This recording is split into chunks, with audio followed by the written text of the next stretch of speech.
Let's It's, start. So straight it's from an amazing Canada place. today. Yeah, it's an amazing place. So straight from Canada today.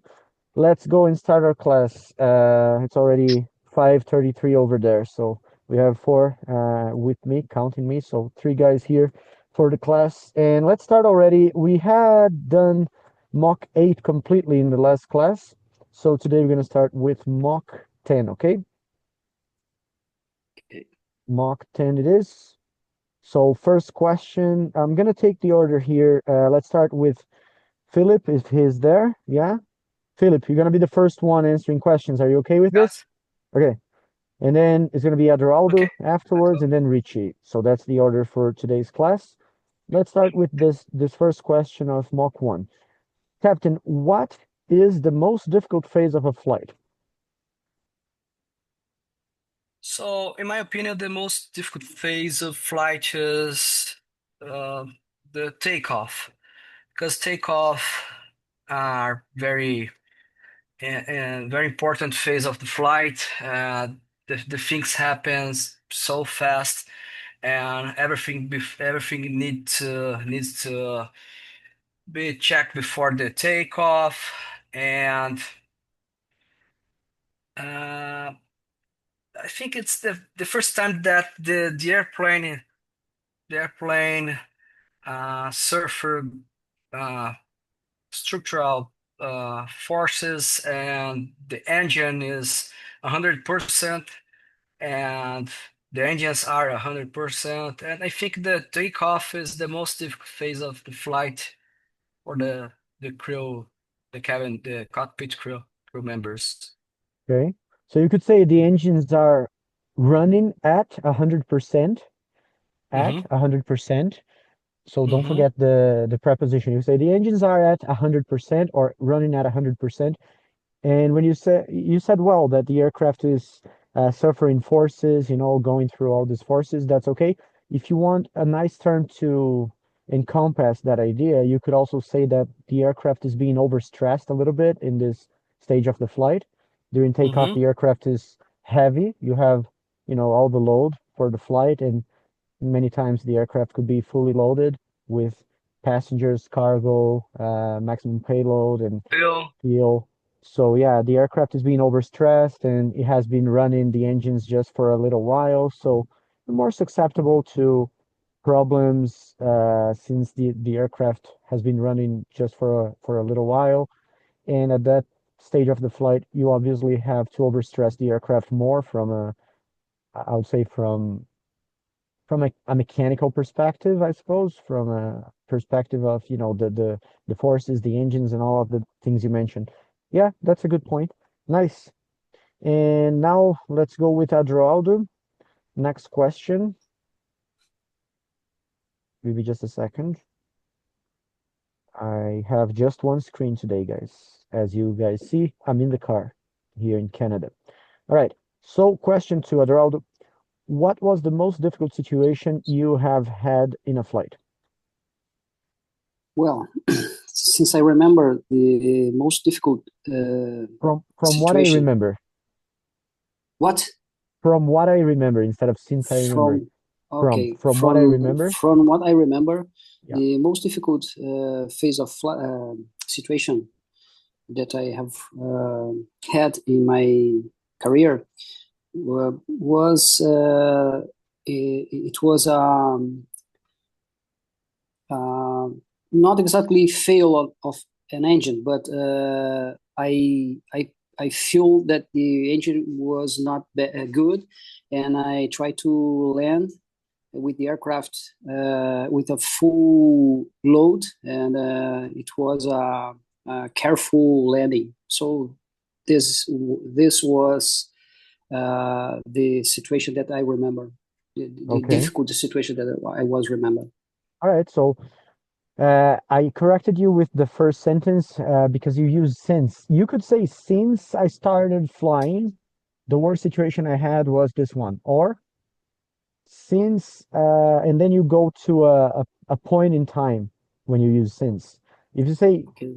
since you remember, then it's different. The meaning of saying since I remember means well, it's a little weird actually. I'm trying to see if there's a situation in which you would say since I remember. I I don't could think there use is. as I remember.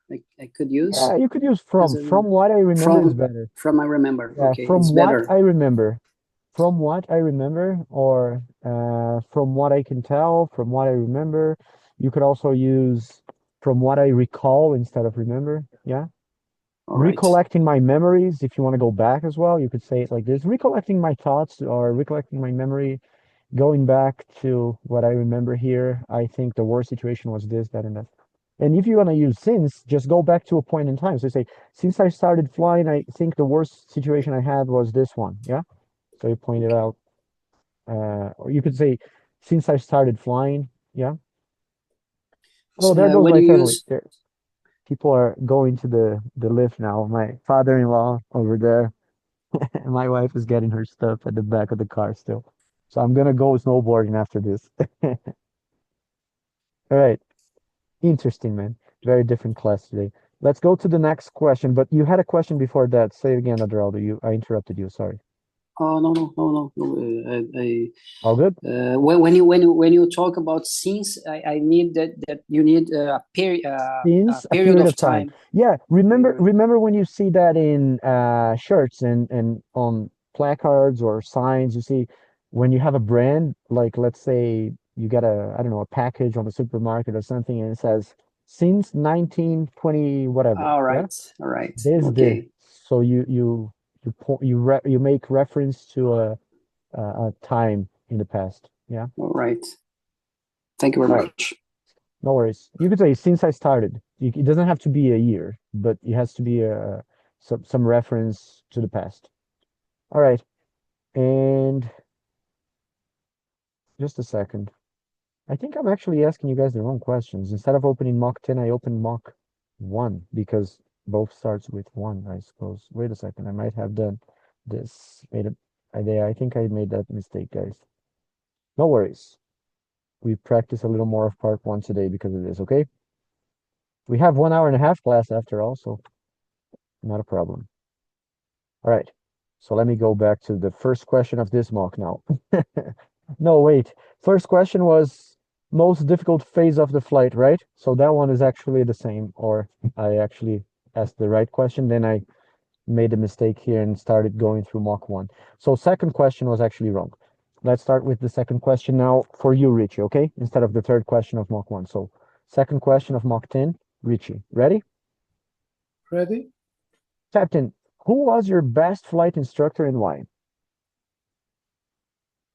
For me, the best flight instructor must be patience. No, but Must that was actually a personal question. So who was your best flight instructor? So not wait, because there is this question as well in the test, and we have been practicing with this one. Like, what makes a flight instructor the best? Well, what makes a flight instructor good? But the question I asked you was a personal one because I said who? So it's a person. Who was your Okay, best flight instructor?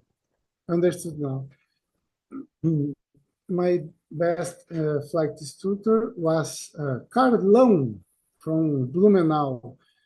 He gave me all the instructions for IFR course. Then this Curse and maldição. course,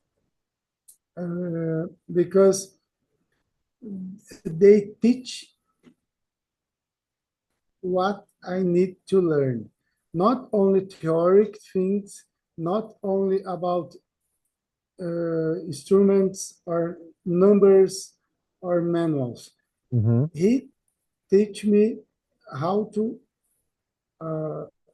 use my feelings and how to maintain calm and to fly, really fly, and no vision conditions in a meteorological situations, we cannot fly visual. So to fly without visual conditions, yeah? Yeah, I'm trying to say it. Okay. Yeah. And then I learned how to fly IFR because I had a very good instructor to teach me. okay. Just a second. taking notes here. So course, you have to pronounce it better. So course, because otherwise you're saying curse, que é xingar ou maldição. And you could also improve a little bit on the pronunciation of instructor, not instructor, instructor. This is an open up. Yeah, instructor. I love that your hat. My hat. Pro is a, Philip Martins has the same type of hat. Yes, it's a beautiful and big store in the Yeah, United States and Canada. Look at that. Yeah. The one that Boats and fishing I and went hunting. to yesterday, a few days ago, we went to that one and I didn't have a hat. I bought this one because it's a cheap hat over there. It's like $9. And it was the biggest one I've been to. It's enormous because here in Canada, there's a lot of hunting and fishing, right? Because of the the grizzly bears and salmons and rivers and trouts and all the deers and it's a sort of a wildlife type of country for people. I mean, of course, Vancouver is a big city, so maybe the hunters are not gonna stay here, but they might land here and then travel around. So the shop was enormous, like even for a Bass Pro. Yeah, the Bass Pro type of shops are usually very large, and that one was even larger than most, I think. Yeah. I knew the Dallas store and Las Vegas is probably big as well because Texas. Yeah. Yeah. All right. So question 3. Let's go to. Hey Crawford, how's it going, man? So Crawford has joined us. All good? Good, pretty good, and you? Okay. Everything is fine. A little cold here in Canada, which is great. Not so cold. If you ask me, it's perfect. It's like 8 degrees, man. So it's slushy snowboarding season now. Yeah, it's pretty good. Family's out there snowboarding a little bit. The lift is to my right side. I'm parked right close to it. So when we finished, I go.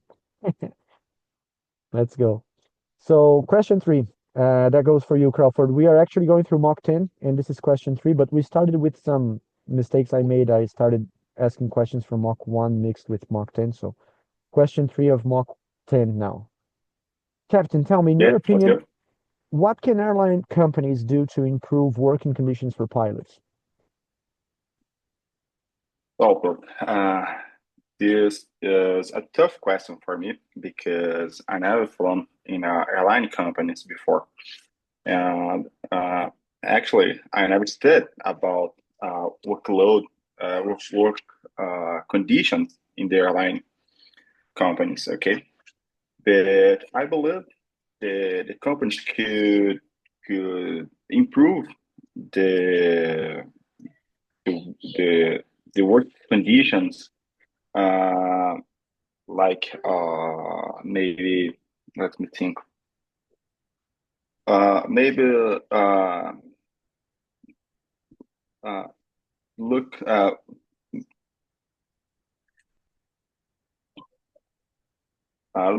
better to the work journey of the pilots. Okay, respect the word you're looking for. The work schedule. Or looking for the schedule for the work, the pilots. Respect the vacations, the free days. Well, maybe gave some better conditions to work. Well, that's it. I couldn't tell a lot because I never flown in any company before. Yeah, from what I can tell, which is not much, I don't have personal experience with this. I never flew as an airline pilot. But then again, just one thing, when you say I never flew, you could say I never flew, or if you want to use flown, which you did, careful to pronounce correctly the I've never flown. It has to be clear that you're using the past perfect. So you say I've never flown or I never flew.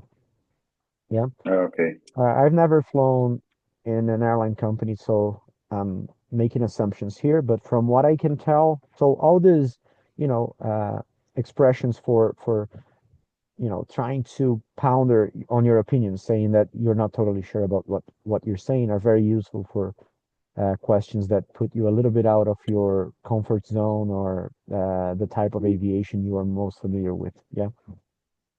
Good.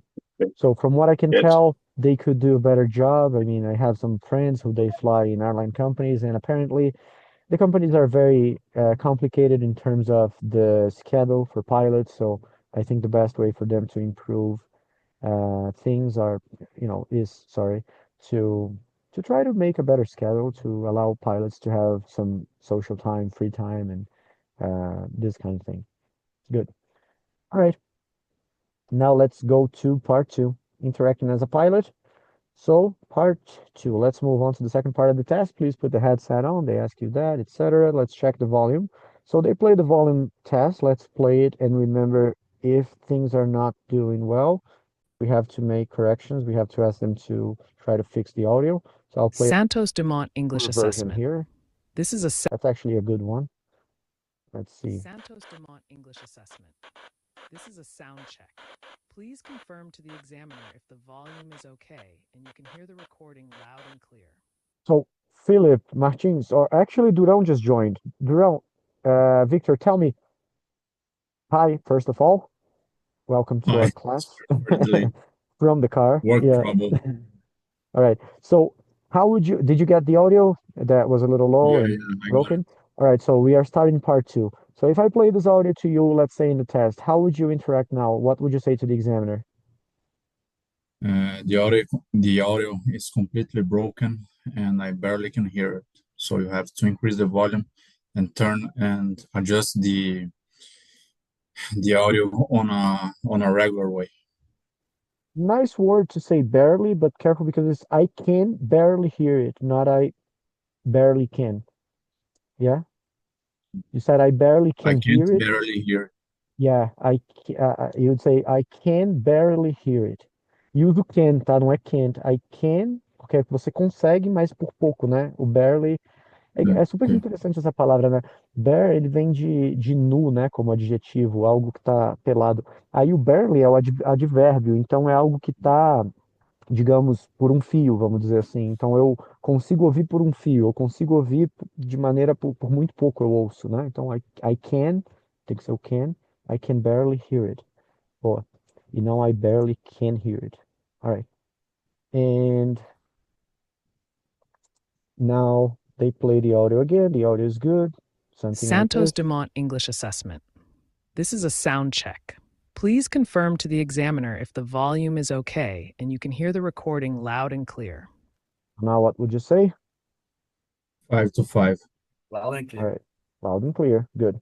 So let's start with situation 1 with you, Victor. Now imagine that you have just taken off from Oakland Metropolitan Airport. They read that on the wrong way. They say Metropolitan Oakland Airport. The right name would be Oakland Metropolitan Airport. Anyways, it doesn't really matter. Listen to NorCal departure and read back. ANAC 123, squawk ident, fly present heading, climb and maintain 8,000 feet. Expect 13,000 within 5 minutes.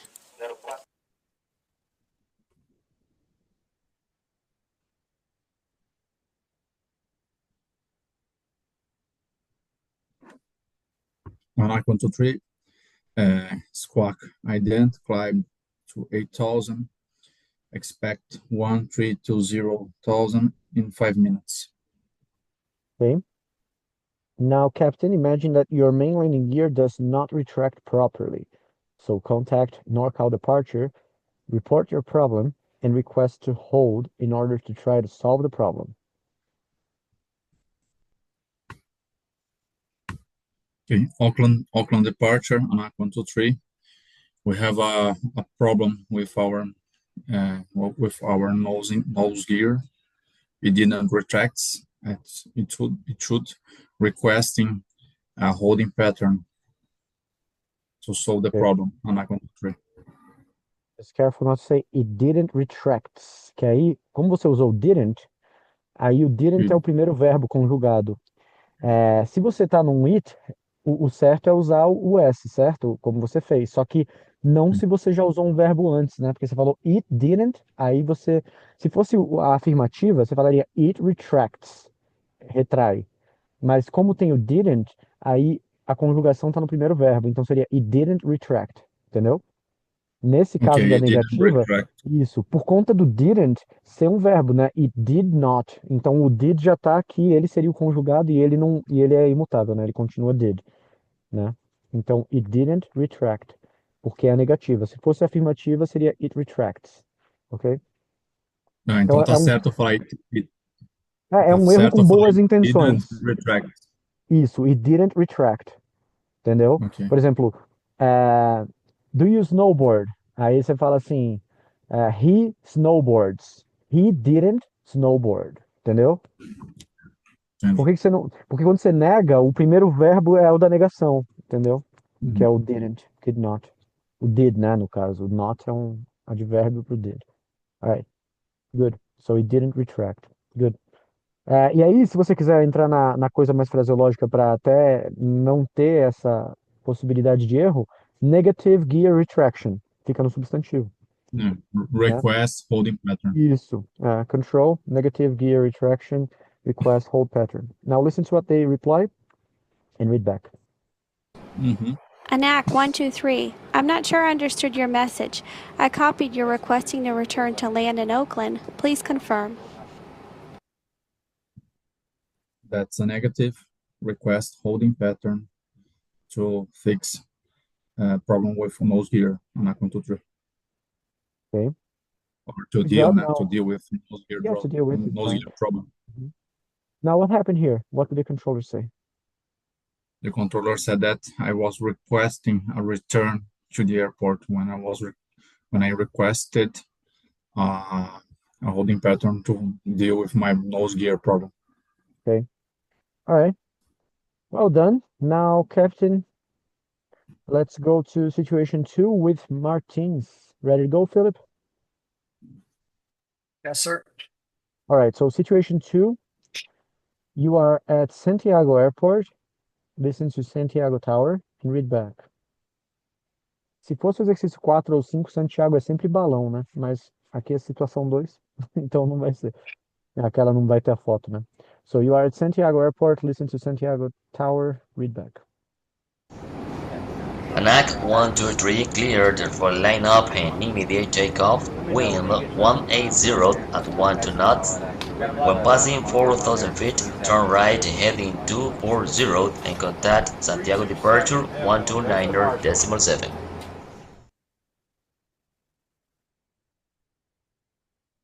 Santiago Tower, ANAC 123.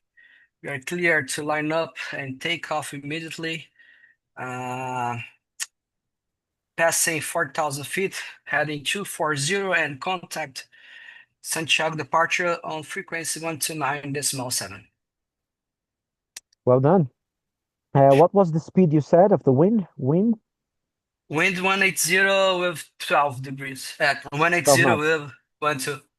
Yeah, got it. It's because it broke off a little bit here.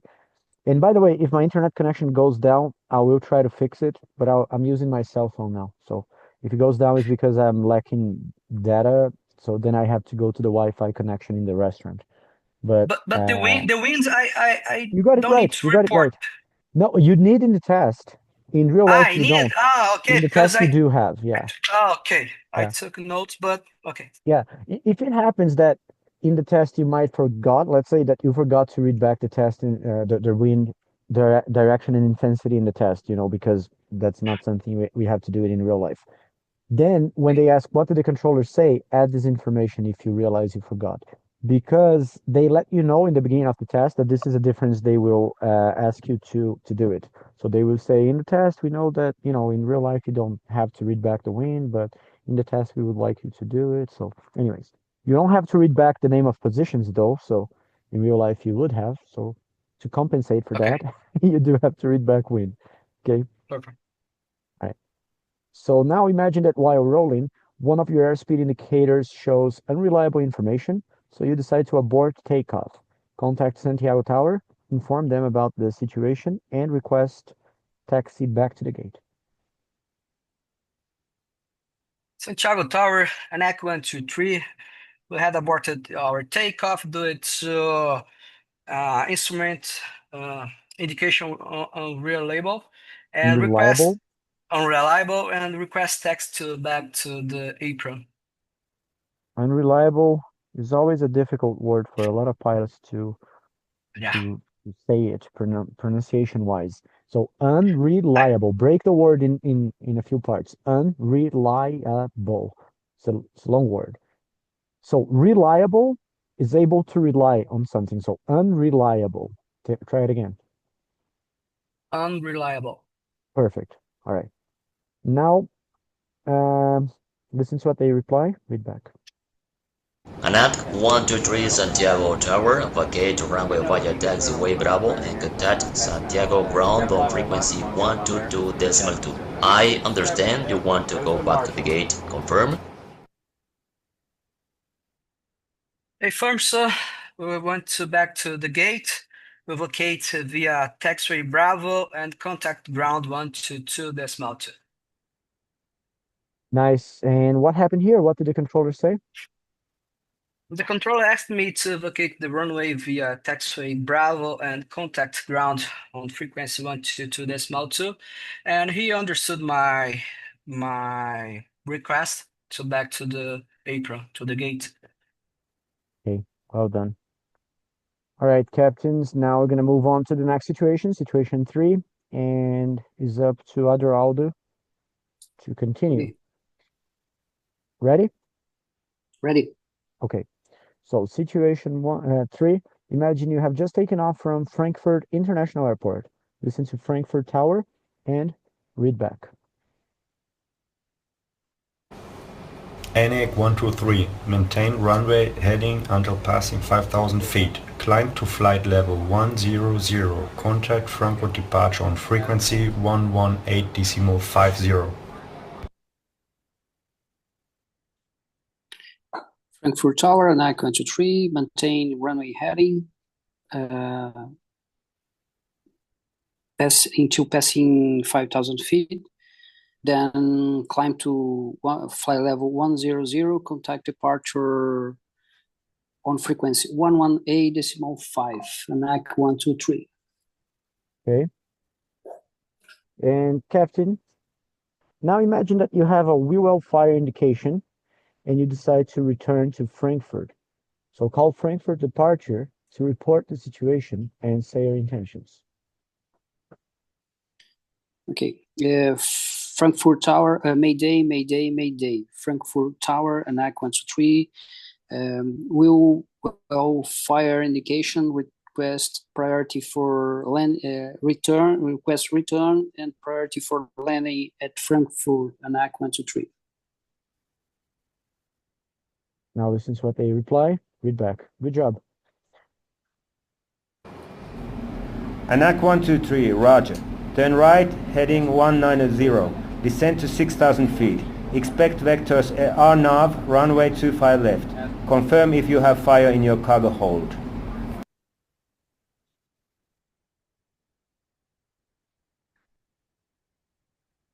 Frankfurt, can you say again to ANAC 123? ANAC 123, roger. Turn right, heading 190. Descend to 6,000 feet. Expect vectors RNAV, runway 25 left. Confirm if you have fire in your cargo hold.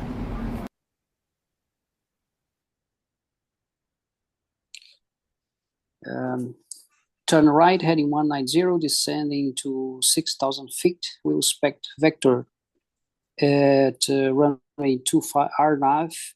Expect vector to RNAV, runway 25 left. And correction, we had a wheel well fire indication, ANAC 123.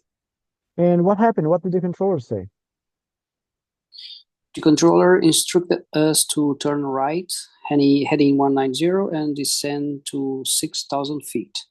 And that we will be instructed to vectors to RNAV, runway 25 left, and asked us to confirm if we had a cargo fire indication, cargo fire hold indication, cargo fire hold. That's it. Mm-hmm. And so they misunderstood the specific type of fire. Yeah, they thought the fire was on the cargo, yes. Was in the cargo hold instead of the Wheel instead well. of the will well. Fire. Wheel well. Is everyone familiar with the wheel well vocabulary? Wheel well is basically the compartment for the landing gear, which is stowed, but it's not totally covered usually. So that's why it's a wheel well, not a gear compartment. Most times you're gonna have that for, like, let's say the Boeing 737, because the main gears are retracted, but they're still visible. So that's usually called as a wheel well instead of gear compartment, because it's still visible. So it's like what we call in Portuguese the difference between escamoteável, né? O escamoteável e o não escamoteável, que é esse wheel well. O retrátil não escamoteável, ele fica visível, né? Que é o caso aqui, tipo um wheel well. Da onde que vem esse vocabulário? Só para vocês terem facilidade de lembrar. Wheel, roda, todo mundo conhece, né? E well é o advérbio bem, mas também é o substantivo de uma forma circunférica de um poço, né? Você pega, por exemplo, water well. O que que é uma water well? É um fosso de tirar água, um poço de tirar água, né? Não um fosso. Mas qualquer forma circunférica desse tipo vai ser well também. Então, wheel well seria como se fosse o fosso da roda, vamos dizer assim, a reentrância circunférica onde a roda está. Então, serve para um carro também. Não é só para um avião. Então, um carro tem o wheel well, que são o quê? São os paralamas, basicamente, né? Ou aquela reentrância onde a roda tá, né? O paralama seria o que está ali cobrindo. Mas, enfim, seria tipo o lugar ali onde aquela... Tá me faltando a palavra agora adequada. Alojamento. É isso, aquele recorte, né? Aquele onde está alojada a roda, é isso. Ok? Well. All right, so wheel well. And now let's go to situation 4. Situation 4 is going to be with Richie. Richie, imagine that you are at Galeon Airport, listen to Galeon ground control and read back. ANAC 123, good morning. Startup and pushback approved. Temperature 32. Report ready for taxi. And advise number of persons on board.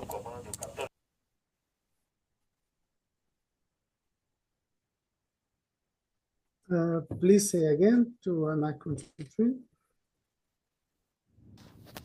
ANAC 123, good morning. Startup and pushback approved. Temperature 32. Report ready for taxi. And advise number of persons on board.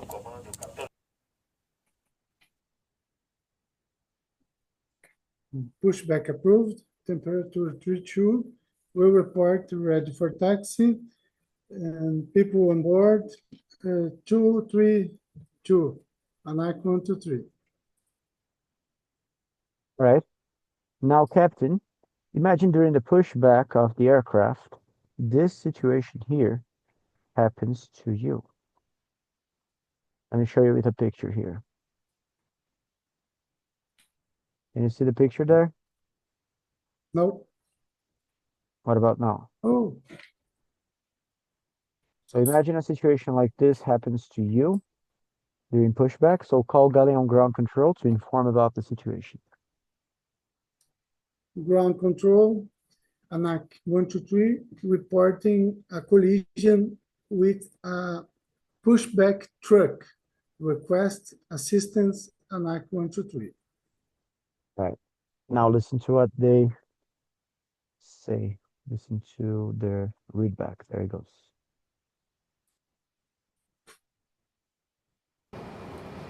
ANAC 123, I understand your landing gear has collapsed during pushback. Confirm. Negative, landing gear collapsed. We had a collision with a tow truck. We need ground assistance, ANAC 123. Okay. Now, what happened here? What did the controller say? The controller understood that we had a landing gear collapsed. Then the pilot informed that it's not a landing gear problem. It's a collision with a truck. Good job. Well done. Well done. Collapse is an interesting word in English because it resembles the word colapso in Portuguese, but it's used a little more broadly. When we say collapse in English, we mean the type of collapse that we have it in Portuguese with the similar word, which is colapso da União Soviética, o colapso de algo figurado, né? Aqui a gente tem um encontro de sentido do colapso de algo que digamos, decaiu, né? Já no inglês, o collapse também é usado para algo físico. No português é menos. A gente até usa, né? Você fala assim, o colapso da estrutura de um prédio, né? Ela colapsou um prédio. Para um prédio se usa. Mas não se usaria para um trem de pouso, né? Você não falaria que o trem de pouso colapsou. É meio esquisito. Normalmente você vai falar que quebrou, que cedeu. Mas enfim, tem esse mesmo sentido em inglês o collapse, ok?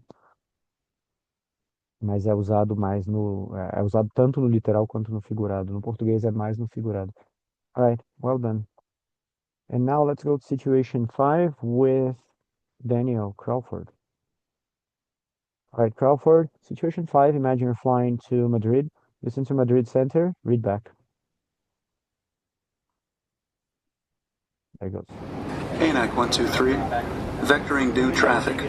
Turn left heading 120. Traffic 12 o'clock. 25 miles. Same direction, right overtaking.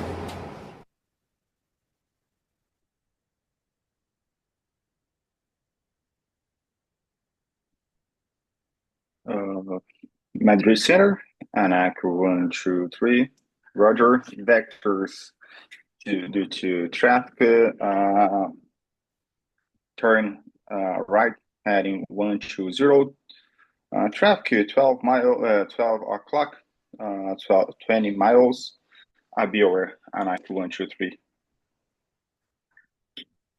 Good. I'll be aware, or Roger, acknowledged. Traffic 12 miles acknowledged. I'll be aware of it. Well done. And now imagine that you have been alerted by a flight attendant to this situation here happening on board in the cabin. So call Madrid Center to inform them about what is happening and say your intentions.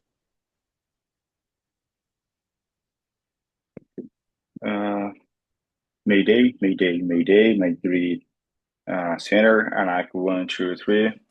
We have smoke in the cabin. Request vectors and immediately return to Madrid Airport, ANAC 123.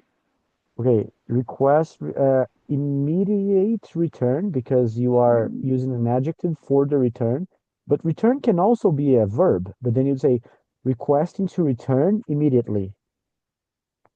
Request to return immediately. Então, se Okay. for usar o advérbio, to return, yeah, requesting to return immediately, or to immediately return, but there has to be a to because that to is for the verb. So requesting to immediately return or requesting to return immediately, that's the verb with the adverb. These are the choices you have to use immediately. Otherwise, you'd have to say requesting an immediate return. But you cannot say requesting an immediately return, because then it would be the equivalent of in Portuguese, solicitando imediatamente retorno. Percebe que retorno é imediato, né? Ele não é imediatamente. Então, solicitando, aí você vai ter que falar do o retorno imediato ou retornar imediatamente, que aí o imediatamente está atrelado ao retornar, né? Ficou? Perfect. Beleza. All right. Sure. Now listen to what they reply and read back. ANAC 123, Roger. Descend at your discretion to flight level 140. Turn right heading 160. Expect vectors to ILS approach. Confirm you have smoke in the passenger cabin.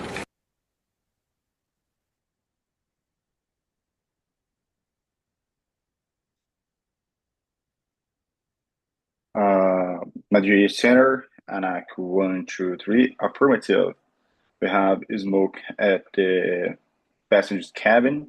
And Roger, descent at my description, flight level 140, turn right heading 160, expect ILS approach, ANAC 123.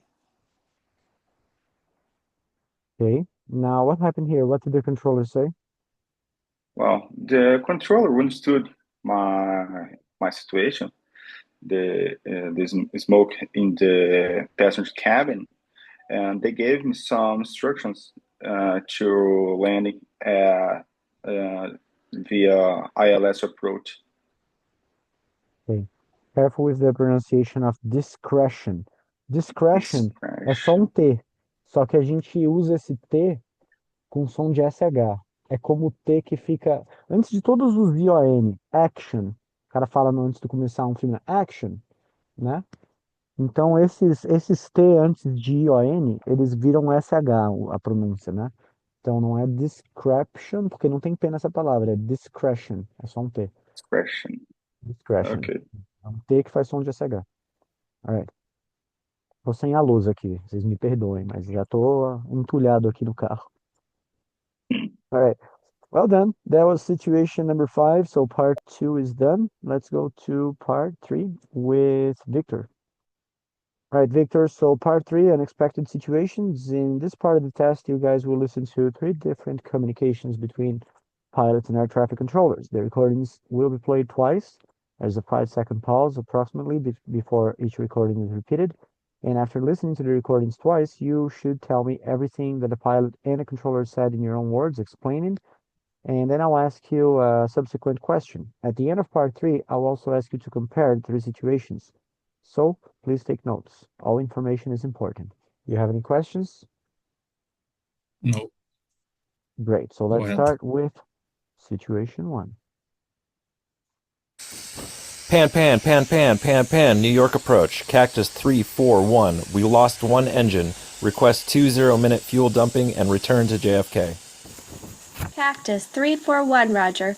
Clear fuel dumping in 4005 restricted area. Report when ready for vectors for straight-in approach. Runway 13 left. Pan, New York approach, Cactus 341. We lost 1 engine. Request 20-minute fuel dumping and return to JFK. Cactus 341, Roger. Clear fuel dumping in 4005 restricted area. Report when ready for vectors for straight-in approach. Runway 13 left.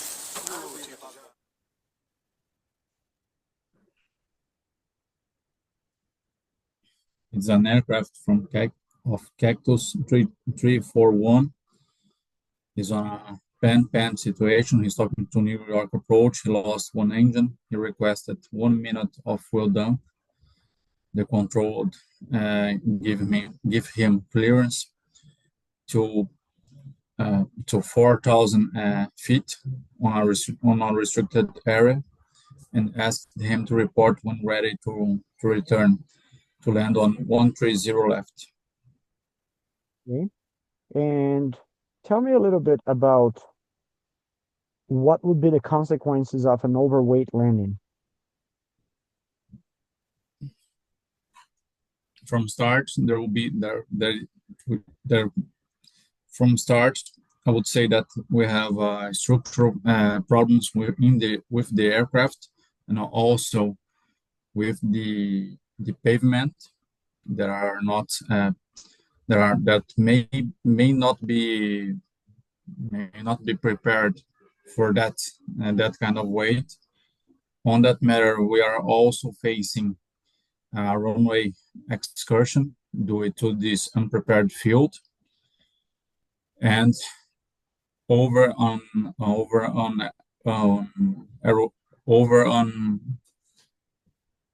field excursion, we are saying on an accident that can take major proportions, like causing a collision, and we face in a scenario with fire or with damage to other airplanes that are involved on the ground. Nice. Good use of damage without the S in the end, without plural. Oh my God, I just see a gigantic bald eagle flying nearby. It's a beautiful bird. Yeah, so when you say from start in the beginning of your answer, I think that what you meant was to say for starters.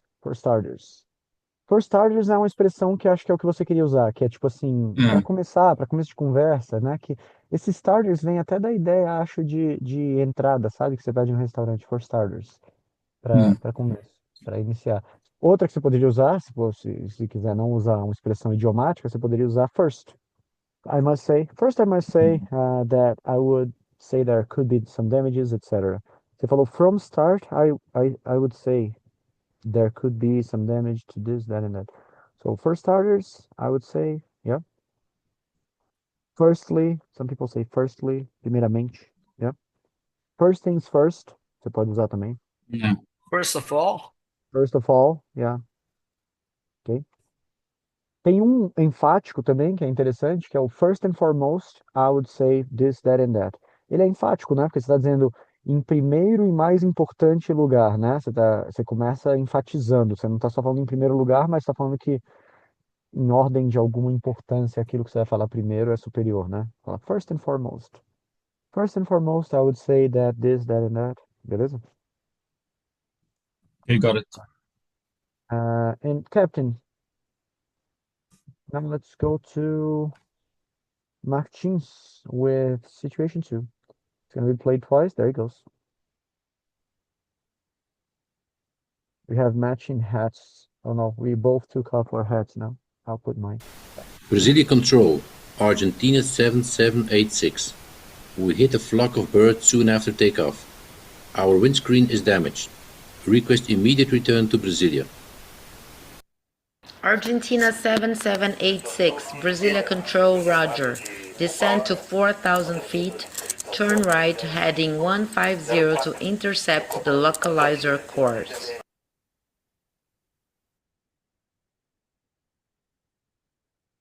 Brasilia Control, Argentina 7786. We hit a flock of birds soon after takeoff. Our windscreen is damaged. Request immediate return to Brasilia. Argentina 7786, Brasilia Control, Roger. Descend to 4,000 feet, turn right heading 150 to intercept the localizer course. Okay, Argentina 7786 hit a flock of birds after departure, and they had damage on windscreen, and request immediate return to Brasilia. And the controller told him to, or asked him to descend to flight level 040, turn right, heading 150 to intercept localized course of localized course. Course.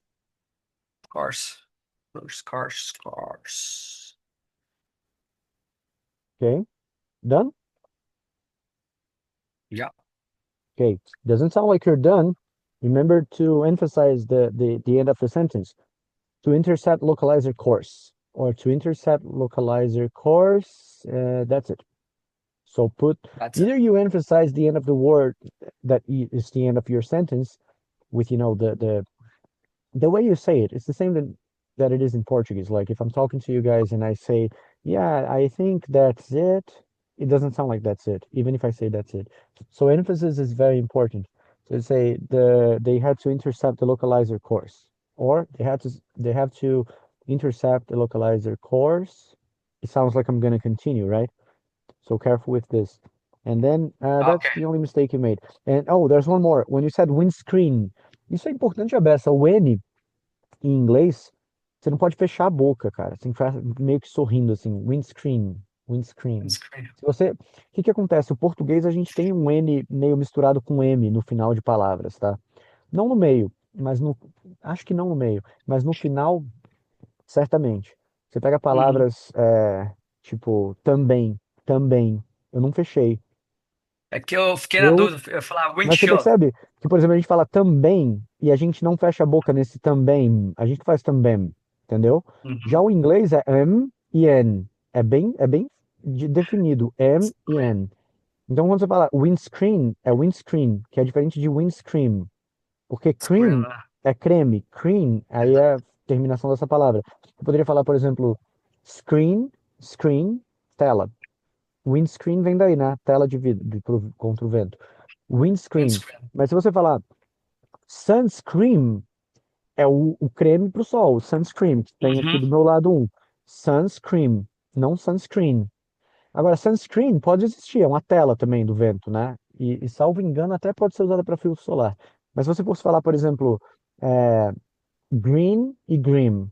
Green é a cor verde. Green é aquilo que aí até o M, né? Não é o I do dois S, mas tem um monte de palavra onde a diferença vai ser só essa. Você vai ter o screen e scream. Scream, gritar, screen, tela.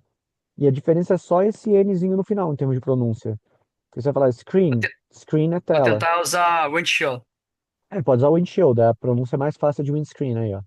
Igual a pronúncia windshield. mais fácil de world é planet. Planet. Muda, vai pro sinônimo. Mas se você for usar, tudo bem. Só lembra de fazer o N sempre bem certinho, porque em outras palavras isso vai ser um problema também, tá? Não fosse um problema, não existiriam tantas palavras que a única coisa que muda é isso, sabe? Run e rum. Run, correr. Rum, rum. Então, se eu fecho minha boca, rum, rum. Run, correr. Ham, presunto. É, não, aí não tem ham, mas tem ham e tem. E tem um monte. Depois eu paro para pensar em outras aí, tá? Mas tem um monte de palavra que a única diferença vai ser o N e o M. Alright. And Captain, tell me a little bit about what pilots may do to reduce the chances of bird strike.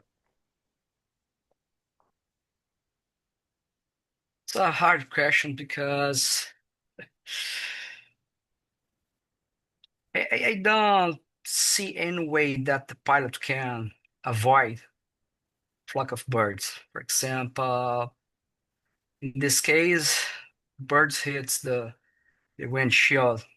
I believe that was so fast in order to don't allows the pilot to correct or to take an avoidance maneuver, for example.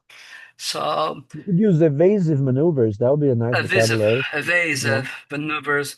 So I really don't know how can the pilots. I really don't know how can the pilots How pilots should can. avoid. Can the How pilots é pilots para perguntar a eles, né? How pilots can. Should avoid birds like in this case after takeoff.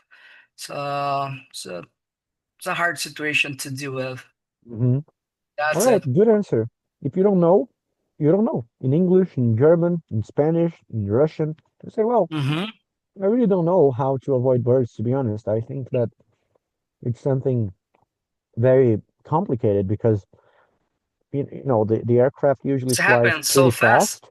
Yeah, we fly pretty fast. The bird sometimes is, almost static in relation to the aircraft, or not flying with it, but against it. So it's even faster sometimes. And the situation happens so fast and it's not very predictable. In my opinion, it's very unpredictable, and I don't think there's any efficient way to avoid it. Perhaps flying, slowly is the best option. When you are at lower altitudes, you have more chances to find birds. Just giving you some ideas if you want to use it. So when we are flying lower, obviously we have more chances of encountering birds. So then at lower altitudes, flying slower may help for sure. And I think communication is a key factor as well, because if you didn't hit the bird, but you saw some bird in the vicinity, you should actually mention on the radio so other pilots nearby can be aware, can increase the situational awareness of all the pilots in the vicinity, and also the controllers. Maybe they might even switch runways or approach procedures in case of birds being reported in some areas. So just like hot air balloons, reporting birds may help to increase general situational awareness. And yeah, that's it. Reducing speed is probably the only way I know to minimize the chances of a bird strike. And Minimize the damage as well in case you have a bird strike at lower speeds. Obviously, you're going to have significantly less damage than if you fly through the bird faster. Yeah. All right. Some ideas. Well done, Philip. Doing well. Nice answer. Just gave you some nice ideas and vocabulary because you're doing very well, but your answer is good. And if you're not Efficient sure, way to avoid, efficient way to deal with. I like it. yeah, that's a nice touch. Yeah. You say, yeah, I don't think there's any efficient way to deal with, but there are some measures you can minimize or mitigate damage. Yeah, good. Situation 3 now. This one is going to be played for Aula. There he goes. Mayday, Mayday, Mayday. Atlanta Center, Delta 1746. We're experiencing total electrical failure. We have partial panel. Request immediate landing in the closest suitable airport. Battery supply will last only 25 minutes.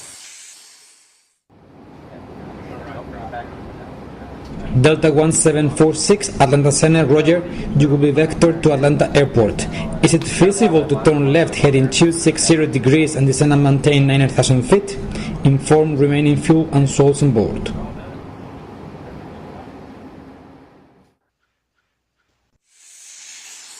Mayday, Mayday, Mayday. Atlanta Center, Delta 1746. We're experiencing total electrical failure.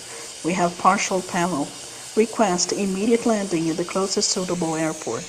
Battery supply will last only 25 minutes. Delta 1746, Atlanta Center, Roger. You will be vectored to Atlanta Airport. Is it feasible to turn left heading 260 degrees and descend and maintain 9,000 feet? Inform remaining fuel and souls on board.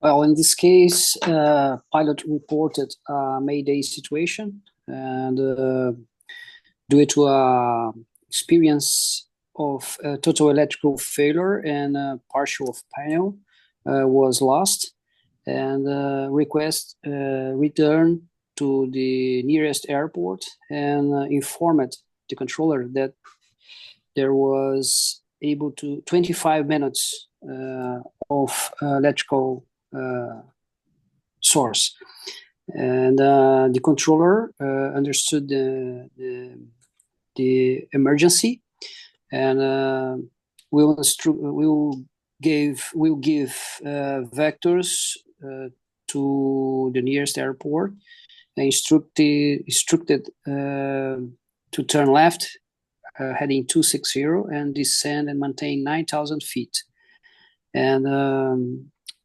asked to inform remaining fuel and persons on board. That's it. I understood. That's what you understood, and you understood everything correctly. Battery, 25 minutes left. Vectors to Atlanta. Total electric failure. Just a detail, when you mentioned, you said they had a partial off panel. You put this preposition there, off, and that made a tiny mistake. Because when you say that, you have to say they had partial panel, porque partial é um adjetivo, né? Panel é o painel, então eles tinham um painel parcial, como se fosse isso em português. Se você colocar o off, você vai ter que colocar mais palavras. Poderia falar, they had a partial malfunction of the panel. Poderia ser. Ok. Yeah? A partial failure of the panel. Partial malfunction é melhor, tá? Failure em inglês tem uma conotação mais drástica do que falha em português. Tanto é que quando a pessoa não passa de ano na escola, nos Estados Unidos, ela failed, né? Failed é fracassar, assim, não é muito falhar. É mais fracassar do que falhar, talvez. É assim, em português o falha pode ter uma conotação meio tipo, não tá funcionando direito, mas tá. Já em inglês o failure é tipo, não tá em pane mesmo, não tá funcionando. Então, seria partial malfunction of the panel. Ok. Ou partial panel, que foi o que ele usou aqui no áudio, ok? All right. And how dangerous it is to have an electric failure nowadays in modern aircraft, and why? It's very dangerous because actual aircraft, the modern aircraft, usually use much equipment. The modern aircraft usually uses, porque modern aircraft é it. All right, uses many electrical instruments and many electrical systems. So the electrical power is a very important thing in the aircraft nowadays. Okay. Instrument, not instrument. Instrument, right? Okay, instrument. Modern aircraft usually uses many instruments, electrical instruments. Deixa eu só anotar aqui para material depois. Ok. Rapidinho, pô. Eu tenho esses mocks todos lá no teu site lá para acessar? Tem, tá tudo na área dos membros lá do Vector Squad. Eu consigo baixar numerado. e seguir ali. Sim, e ali vai ter os áudios todos que vocês estão ouvindo. E acho que o primeiro e o segundo tá com alguns áudios já de resposta que eu deixei feito, tipo, falado, mas os outros estão todos escritos, mas eu não falei ainda só, não gravei falado, mas tá com várias E é ideias bem de resposta. que nós vamos ver na prova mesmo, mais ou menos assim. Olha, acredito que sim, porque os áudios nem são meus, são da ANAC mesmo. A ANAC, pelo que sei, deixou esse material vazar mesmo, tá? E eu consegui esse vazamento aí, coloquei ele organizado de uma maneira certinha no site, a gente usa ele nas aulas aqui. Mas é um material As 3 vezes que eu fiz, Felipe, inclusive fiz recentemente, são esses áudios, essas provas, essas imagens, tudo igualzinho. Porque esse áudio que o Adroaldo pegou aí, cara, é porque eu não peguei a prática de anotar ainda, então me Mas esses da parte 3, fala, desculpa. Não, que nem eu vou fazer a prova pela segunda vez, até estranhei que nem na passada, né? Que nem eles ainda tem a bendita figura do avião com o nariz aberto, que foi o que eu peguei há 5 anos atrás. Mas o que eu achei, sim, dessa última vez que eu fiz a prova para essa que a gente vai fazer agora, eu achei que os áudios eles estão um pouco mais acelerados.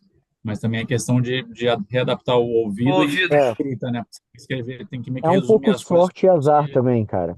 Porque eles têm uma variação relativamente significativa entre alguns áudios desses mocks mesmo. Vocês vão ver que tem alguns mais difíceis do que outros, tá? Eles não são extremamente lineares. Se você der azar, você pega uns áudios mais difíceis. Agora, na parte 3 da... o carro aqui baixar o vidro, tá ficando quente aqui.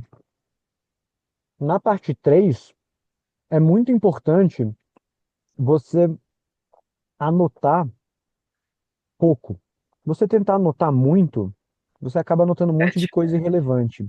É um pouco contraditório isso, mas como o áudio vai tocar 2 vezes, se você ouve a primeira vez com bastante atenção, só anotando coisas assim, números, proas, instruções, e tenta só ouvir assim, o que a situação foi a respeito. Ah, foi bird strike, foi runway incursion.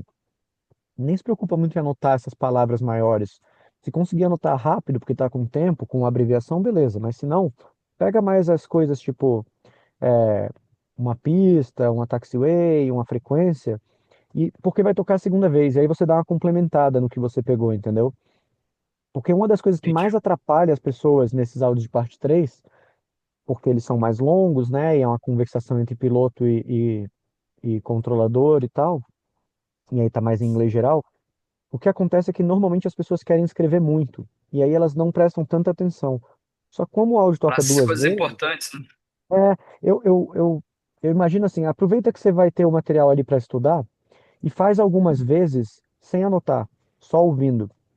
E você Tenta. estando familiarizado também com os áudios, Isso. beleza. E aí vê o que você lembra de cabeça, entendeu? Você vai ver que você vai lembrar de cabeça o que aconteceu mais fácil do que você vai lembrar qual era a proa, o nível e o squawk. Então, de certa forma, quando você faz esse trabalho, digamos, segmentado, vou só ouvir os áudios 2 vezes e ficar aqui, ó, sem ler nada, tentando ir de cabeça lembrar o que aconteceu. Aí depois, tá, agora eu vou anotando. Aí você vai começar a focar em anotar essas coisas que elas de fato precisam ser anotadas, senão você erra um número de um squawk. Eu já perguntei isso para avaliador, né? Que era uma dúvida que eu tinha, assim, acredito que bem lógica, né? Porque como é uma prova de inglês, pô, o cara pega lá, o score que era, sei lá, 2725, e o cara fala 2726. Pô, ele acertou 75% desse número. Vocês consideram pelo menos um meio certo? Não. Então, se Não. você erra uma frequência de que era uno no 875 e você fala uno no 870, é que nem você falar uno no 52, entendeu? É Então, diferente. então, se você perder númerozinho, detalhezinho, é bem relevante no total, entendeu? Na somatória da prova, se você perder umas besteirinhas. Então, é legal fazer o áudio tentando pegar a ideia geral mais de memória e os detalhes anotando. Só que, lógico que isso exige esforço, porque senão você começa a escrever e você não se toca, você começa a escrever coisas assim, tipo, sei lá, nesse último áudio aqui. O cara fala Mayday, Mayday, Mayday, Atlanta Center, Delta 1746. Cara, até aqui eu só ponho um M e uma exclamação do Mayday se eu puser, porque é fácil de lembrar. We're experiencing a total electric failure. Aí eu vejo gente que vai anotar esse we are experiencing. Tipo assim, é o que a gente corta da fraseologia. Porque se eu Entendi. falasse só reporting total electric failure, é lógico que eu que tô tendo, né? Eu tô dando Mayday electrical failure. Aí o cara perde o electrical failure porque ele anota we are experiencing. Entendeu? Entendi. Então Agora, uma outra questão rapidinho, que eu Pode não falar. perguntei na parte 2. Por exemplo, se eu pedir, como você falou que tem que reportar tudo, né? No caso ali. Eu não reportei o vento porque eu fiquei na dúvida da velocidade do vento. Se eu pedir para repetir e reportar exatamente tudo como foi dito, é positivo É ou positivo, não? é melhor você ouvir duas vezes e cotejar tudo. E absolutamente tudo. O que Igual, você, quando o o tudo Araldo não, fez e ficou. instruções, números, é, e correções e tal, né? Mas é instrução também. Instruções e números, esse é o que eles querem ouvir nos cotejamentos. Não, Nome de e também te cidade, dá nome de uma. posição, não precisa. Agora, se for uma posição com alfabeto fonético, Oscar, Victor, Charlie, Bravo, Michael, que seja de taxiway ou de VOR, se for alfabeto fonético, deve cotejar também. Agora, se for um nome de cidade, de controlador, de um nome de uma posição, aí não precisa, a não ser que seja alfabeto fonético, que nem eu disse. Tá? Mas eu acredito que assim dá também uma segurança maior para você fazer um reporte depois de você. Realmente, foi isso mesmo que eu entendi, eu acho. Não, mas ouvir duas vezes é um problema menor do que você Errar um. cotejar tudo, errar. É, exato. Ouvir duas vezes, você pode ouvir duas vezes uns 5 áudios durante a prova inteira ali. Você tem 5 exercícios de parte 2, certo? Cada exercício tem 2 áudios. Então, se você. Nos da parte 3 você ouve duas vezes automático. Nos da parte 2 você pode ouvir duas vezes ou não. São 10 áudios no total para 5 exercícios, cada um com 2. Se você ouvir 3 áudios duas vezes, por exemplo, não vai ter problema nenhum. Não Você vai pode passar ainda com penalizar. 5 Entendi, mais. Agora, se você ouvir entendi, todo o áudio duas vezes, aí vai penalizar o suficiente para você talvez não passar mais com 5 e ficar com 4, entendeu? Mas entendi, aí você vai ter que ter entendi. ouvido duas vezes os 10 áudios. Se você ouvir 5 ou 4, provavelmente você ainda consegue até passar com 5. É só o primeiro que é mais geralmente mais extenso, o segundo já é mais curto. É, o primeiro que é aquele monte de instrução às vezes é mais longo. Mas varia Fechou. também. Tem exercício que é o contrário. Ok, let's go. Who was next? Who was the last one? The last one taking an exercise. I forgot. Acho que é o Daniel, né? Agora. Adroaldo foi o último? Não. Yes, Você foi o Yeah, último, não foi, I Adroaldo? was. I believe Drogo is the last. I was the last. I was the Yeah, last. yeah, you were the last Yes. one. Yeah, okay. So Richie, Drogo. situation 3? I totally lost myself here. I'm Yeah, sorry. we Oh, finished now we're gonna go to situation 3. situation 4. Now My we need, mistake. My mistake. Yeah, we finished yeah, situation 3. So now we need to Richie is gonna make make the a comparison. Yeah, comparison. comparison. Thanks. Richie, go ahead and compare the three So situations here, if you still remember them. If not, I'll help you bird out. strike. Let me remember. The Sure. first situation was a bird strike after takeoff. The second situation, total electric failure. And the third,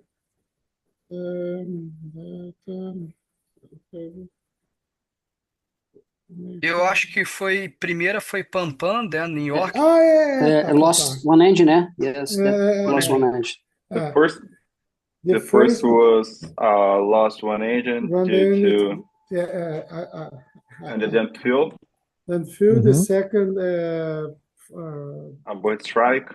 Bird strike. And the third, total electrical failure. Partial panel electrical failure, yeah.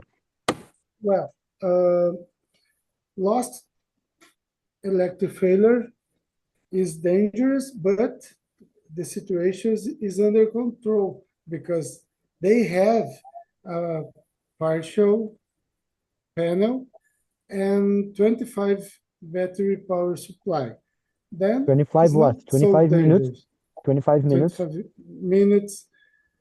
Then the second situation, bird strike, but the aircraft is still flying. They requested to return, then they will return and landing safely. But the first situation, lost one engine, is a very dangerous and complicated situation because the aircraft is too heavy to land immediately. There needs 20 minutes to fuel damping. Then only after the fuel damping return to JFK. For me, the first situation is the worst situation. Right. Well said. Now, let's go to the picture description. Well done.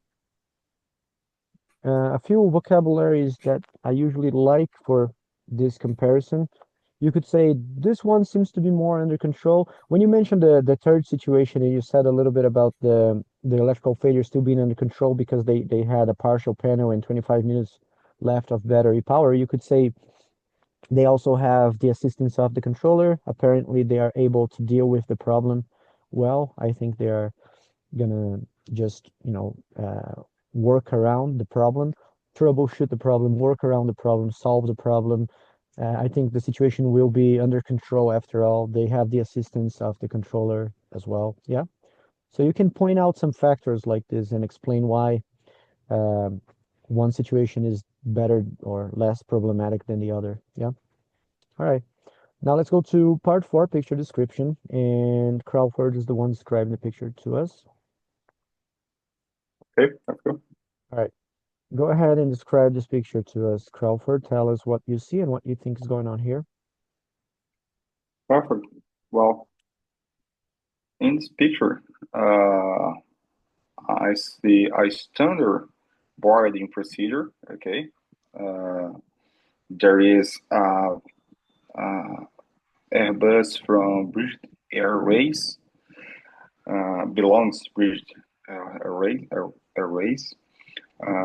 Doing a boarding procedure, I can see a truck connecting in the cargo hold, probably boarding the baggage, some contains the containers, the bridge are connected at the airplane. Connected to the airplane. Probably the passengers stay in there, enter at their aircraft. Okay. A key vocabulary here, you could mention this looks like a turnaround procedure. Turnaround procedure. Okay. Yeah. Okay. It's when the aircraft are between flights, right? When the aircraft is between flights, it's like on a turnaround procedure because it's gonna, just start another flight after deboarding people, unloading and loading new cargo and passengers. Good. Yeah, so it's a turnaround. Non de meia volta. Procedure. Okay. Well, I can see many other airplanes around of the apron area. Okay, the weather is good. We have a good visibility and not significant clouds on the sky. And well, that's it. That's it. All right, good enough. So this picture shows an aircraft undergoing turnaround procedure, apparently. Rainy weather, some passenger boarding bridge connected, trolleys carrying some pallets and maybe containers as well for catering and loading the cargo to the aircraft. And seems like a normal situation. Seems like everything is just running smoothly at this airport. I don't have much to say. It's a wide body aircraft, belongs to British Airways, and yeah, that's it. And then they come with the questions. Question one is going to go for, I think it's Victor now. Is Victor offline or is he here? I don't see him. Yeah, online. Okay. It's because my screen is kind of splitting you guys in two on my app. All right, so Victor, tell me, what do you think happened before and after this picture was taken? Before there is wet, we can see that there is a wet tarmac, suggesting that it was on it was raining on the airfield. We probably this airplane just arrived from a mission. That's why we can see ground personnel on the ground. That's why we can see also baggage carts dealing and processing this arrival. The both jet bridges are Not also there, just suggesting both jet bridges. The both jet bridges Sem suggest o D, não é de both jet bridges. okay. Both jet bridges suggest people disembarking. People disembarking the aircraft, and after all the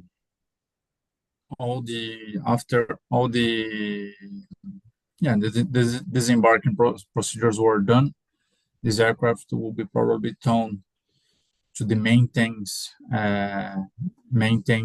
hangar and prepared for another flight. As we can see that this is a major hub for British Airways. Right. Good. And yeah, I would say that basically this aircraft is undergoing turnaround. Seems like nothing really happened before or after. To be honest, this is the type of question they ask that sometimes makes no sense at all. Like if there's something really happening in the picture, like an accident or something like that, the aircraft is undergoing a problem, then you can actually talk about what you think happened before, maybe the causes.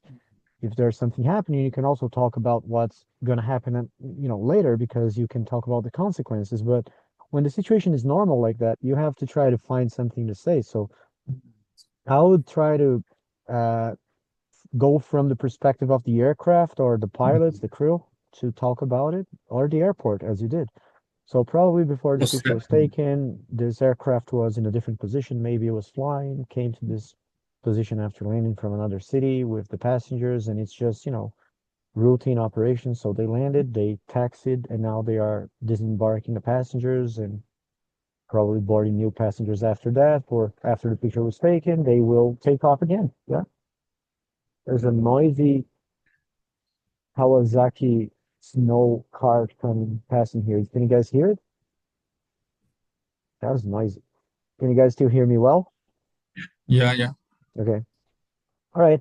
So now let's go to a question to Felipe Martins. Tell me, Captain, what precautionary measures should be taken before landing under adverse weather conditions?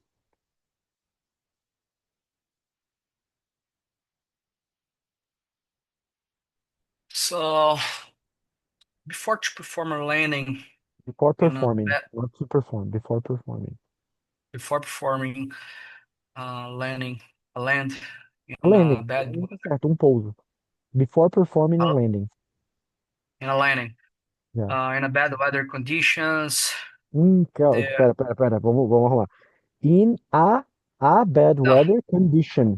Weather não tem singular nem plural. Então, se você não quiser usar o a, pode falar in bad weather, sozinho. In bad weather condition. Isso. In a bad weather condition. In bad weather, certo? In bad weather conditions, certo também. Não pode colocar esse a e o condition no plural singular depois. Isso. So In bad before weather to conditions, or in bad weather, or in a bad weather condition. Essas três opções. Então vamos lá de novo. Então, so before to perform or to make a Before land performing, to como um performing. hábito. No, Before before performing performing a land in a a bad landing. weather, a landing in a bad weather conditions, cabin crew Ele falou a conditions de novo. in a bad weather condition, Isso, in a agora bad weather conditions, no aí, caso, não, mas não or in a pode ter bad o weather, S aí. in bad weather conditions. Eu Aí peguei aqui. sim, sem o A, isso, agora pegou. The cabin crew must be prepared to face some issues like wind shear, like hail, and must be prepared to perform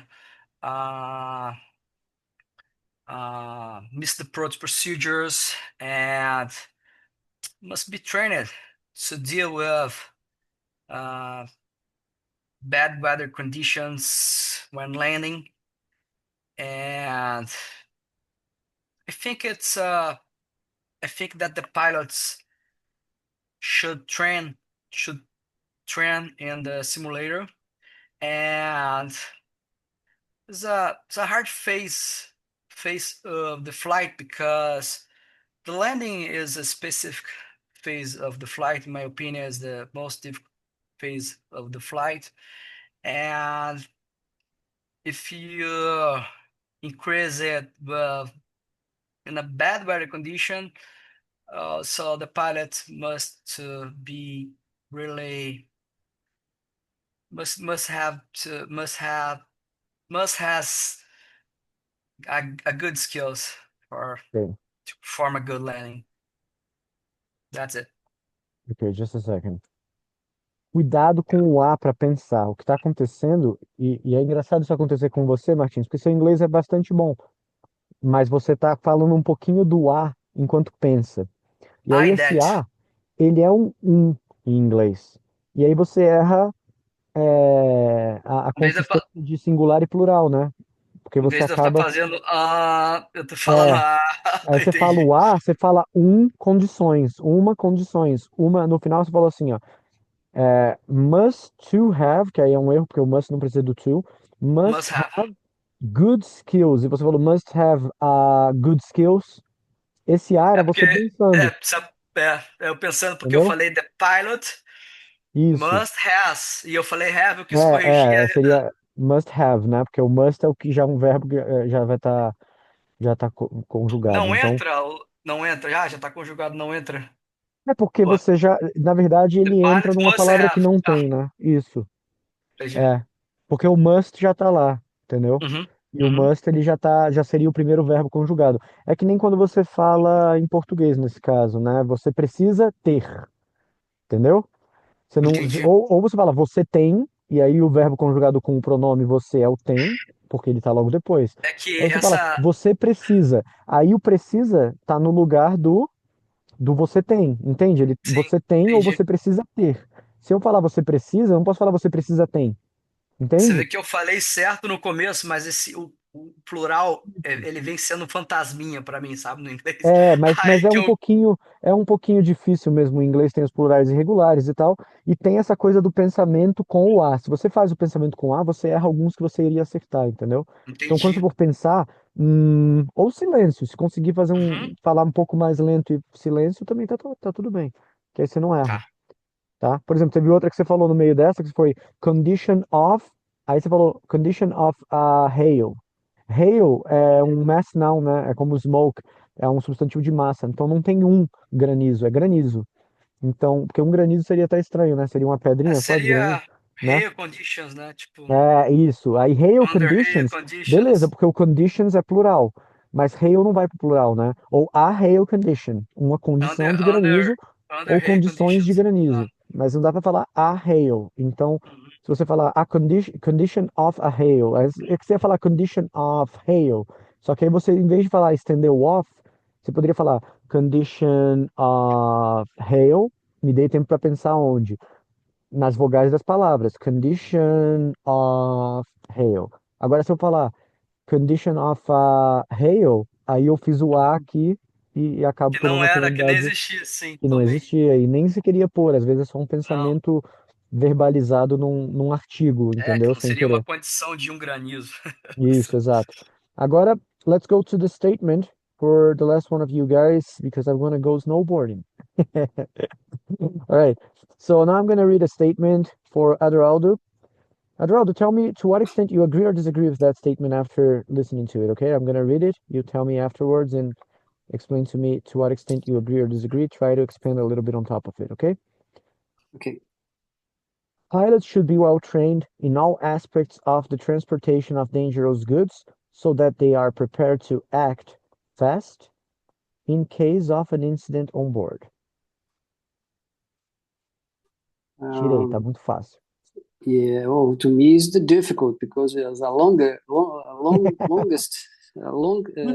question. I'll help you out. But pilots should be well trained in all aspects of the transportation of dangerous goods so that they are prepared to act fast in case of an incident on board. Well, usually pilots are prepared for deal with dangerous goods. To deal with or for dealing with? To deal with dangerous goods, and it's necessary training or to sorry training. Oh, it's a necessary training for all crew that fly in a company, and especially in a commercial company. I believe that it's necessary. It is a obligation for crew, and so I believe that the pilot usually, in my opinion, usually be prepared for deal with this kind of to deal goods. With. To deal for with. Dealing with. Lembra, o for pede substantivo. Okay. For dealing with, to deal with. Or to deal with. To deal yes. with this kind of goods. All right. Dangerous goods. All right. Yeah, I agree with the statement myself. Go ahead. Sorry, I thought you were finished. Yes, to end, I would like to say, yes, I agree with this statement. Okay. To conclude the sentence. Yeah. So to make a little bit of a paraphrasis in the end, it's a good idea. Yeah. So yeah, I totally agree with the statement. Makes sense. It's a good one. Engraçado que a gente pode conectar tudo, né? Você vê que a gente pode usar o simulador em todas as fases de pane. E dá para fazer uma historinha que você conecte praticamente todos os problemas. Tem muitos temas da prova que são extremamente conectáveis, né? Assim, você consegue pegar temas-chave, simulador, CRM, treinamento. Cuidado com a palavra treinamento, Adroaldo. Training em inglês, não existe trainament. Esse sufixo ment em inglês existe para alguns termos que ele compartilha com o português. Então eu entendo você querer passar de treinamento para trainament, mas não existe. Em inglês é training. Outra que alguém falou no começo da aula e eu esqueci de anotar e por conta disso agora eu lembrei, vou até anotar de novo aqui. Alguém falando da parte teórica. Será que tá certo? Não, train pode ser como verbo, né? I train, Sim. they train, we train. Mas teve alguém que falou aqui o theoretical, e é theoretical, tá? Em inglês. Theoretical também não existe, é theoretical, tá? Não tem muito porquê não, é só uma diferença. E aí outra, que você usou errado, mesma linha de vocabulário, você falou obligation com R, é obligation com L em inglês. Tá? Em inglês é com L. Tem algumas coisas assim que são só diferentes mesmo, né? Tipo, despressurização, depressurization, não é despressurization. Não tem S. Então, obligation com L, training com ING, do train vira training, e não tem trainament, tá? Não existe. E a outra que eu falei, o theoretical, que não existe também, é theoretical. Beleza? Então, teórico em inglês é theoretical, tá? Teria alguma outra substantivo para substituir essa? Porque é difícil falar esse teórico. Theoretical? Theoretical é o adjetivo, né? Teoria, theory, é fácil. Substantivo, theory, teoria. O theoretical é o teórico, tá? Theoretical é o que é teórico, é o adjetivo. Imagina Eu alguma poderia palavra que a gente falar, possa substituir? posso procurar aqui rapidinho um sinônimo, deixa eu pensar aqui um bom aqui, de cabeça não tenho nenhum. Mais? Tem um site muito bom de sinônimos que chama de sinônimos e antônimos, thesaurus.com. Deixa eu achar aqui, ó, vou usar nele para ver se eu acho. Theoretical, conceptual, conceitual, conceptual, hypothetical, speculative, nem tanto. Raio que Eu acho que a mais semelhante seria conceptual, aquilo que é conceitual, né? Conceptual or hypothetical, abstract, dá para usar em algumas situações, com certeza, abstrato. Conceptual, abstract or hypothetical. Hypothetical já é mais parecido com o hipotético. Abstract também é mais parecido com abstrato do que o theoretical. Então, para fazer aula de piloto, você tem a parte practical lessons and the theoretical lessons. É isso aí, galera. Vou lá. Alguém tem mais alguma dúvida? Ou posso partir para a montanha? Olha lá, olha Vai lá. tomar uma, vai tomar uma, vai tomar uma aí. Cuidado com esses esportes perigosos aí, hein, Alex? Rapaz, eu faço snowboard desde os meus. Eu faço há mais de 20 anos snowboard. Depois eu mando para vocês um vídeo. Já dei aula de snowboard. Eu prefiro saltar. A última vez que eu fui Já para o dei Canadá, eu tomei instrução um de catrapo, snowboard já. fiquei mancando 2 semanas, não me quebrei, não sei por quê. Rapaz, eu tenho que me segurar para não ir no parque ali, né? Dar uns 360 igual eu dava, uns 540, Ah, de para method, mim stale já é fish. massa, Eu salto, pego o box, faço um monte de. Fazia, né? Agora, velho, com o joelho meio ruinzinho, não dá para ficar abusando tanto. Mas tô andando direto com a minha filha, ensinando ela, legal pra caramba. Minha mulher anda legal também, bem legal. Então tá bom. Então é isso por hoje. Valeu, pessoal. Abraço, pessoal. Valeu, grande Quinta-feira, então? abraço. Queremos? Ô, Crawford, a gente tem uma aula mais tarde, hein? Se eu atrasar, você entende, né? Tá difícil aqui. Quer deixar para. Não, a Vamos gente se remarcar fala. então. Não, Zero não, estresse. dá, eu não vou, não aguento, minha perna não aguenta o tempo todo, mas eu tô com internet aqui, eu tô com um sinal. É isso Tá. então, Eu te mando pessoal. mensagem. Eu te mando mensagem Desculpa pra gente pela poder ver semana isso. Zero passada estresse. aí, não consegui, tava em trânsito e aí, enfim. Alex, eu estava no Rio, em Saquarema e Búzios, eu não podia fazer aula de jeito nenhum, então eu me dei bem. Pra você foi bom, né? Beleza. Cara, olha só isso Alex, aqui. Quando a câmera entrou e eu fechei o teto solar, caralho, o passarinho cagou exatamente no teto solar. Olha isso aqui. Não, tá desde o início isso daí. Eu sei Quase que tomou tá, uma eu sei. Quando cagada eu na fechei, eu cabeça. vi.